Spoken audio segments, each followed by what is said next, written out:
Take this, for example, tow truck drivers out here along I-57 trying to get this SUV back onto the road. I want to look at some of this debris behind me here. Construction crews were here in Tolono this afternoon clearing some of it out of the way. If you look just over my shoulder, I want to show you this garage. This is the house that police were searching. Now the garage door just in pieces. Really a heartbreaking story. He was out in his backyard cleaning up tree limbs that had fallen on electrical lines during last month's derecho. I have an infrared thermometer that's going to prove to you how hot it really is. So I'm going to start with the ground here. It's rubber. You can feel the heat radiating up.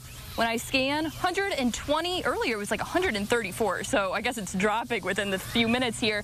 When you place a delivery order, the driver normally drops it off in their car. But I bet you wouldn't expect a boat making the delivery. After she reached out to the USDA, elected officials, and the county, she called us to find answers. For these students, marching band is more about just marching an 8 to 5. It's also all about life skills. There's plenty of ways to spread holiday cheer this time of year, but for one teacher in Atwood, she wanted to try something new, and that involves a whole bunch of 12-foot Santas. Matthew, that's right. Yeah, new little friend here. I haven't named him quite yet. I was kind of thinking Oski, since we're on the U of I campus. How fitting, right? Oski, wow, wow. Aikman Wildlife Adventure is home to 240 animals from all over the world. One of those here is Scout the kangaroo. There just needs to be so much change for safety for our children around trains. Andrea Wilsey is making it her mission to make that happen. Her grandson, Easton, was hit and killed by a train in Royal, September of 2023. Just always happy. Like, his smile says a lot. He was 9 years old, riding his bike to another day of 4th grade. He would be here if there was a gate. Gates like these stop cars from crossing the tracks, but there's not one over here on the sidewalk, and that's the biggest change she wants to see.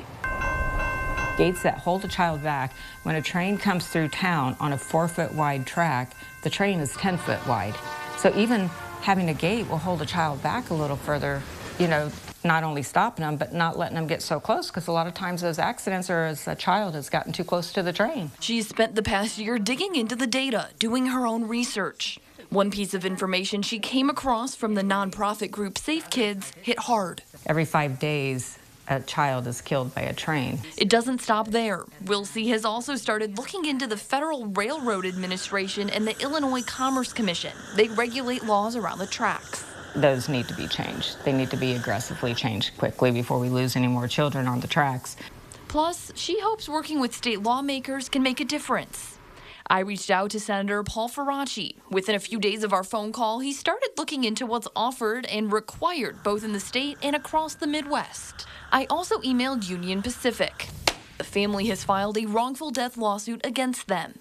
A spokesperson says they are reviewing it. She also said Union Pacific hasn't seen any project improvement requests where Easton was killed, but they welcome working with the local community, IDOT, and the ICC to implement them. To me, if there's one thing I want to do is make sure this bully, the railroad, Union Pacific, who is one of the largest ones, they're a $153 billion company, that they get gates up.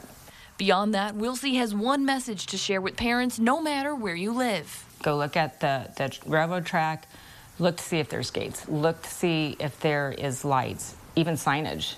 She says, call a lawmaker, and you'll be one step closer to change and another step closer to keeping little boys like Easton alive for years to come. You know, I just hope that out of all of this, more awareness comes, because I know that Easton would be happy. My friend Caleb, he was always a very creative person, and that is something that I learned from so much growing up.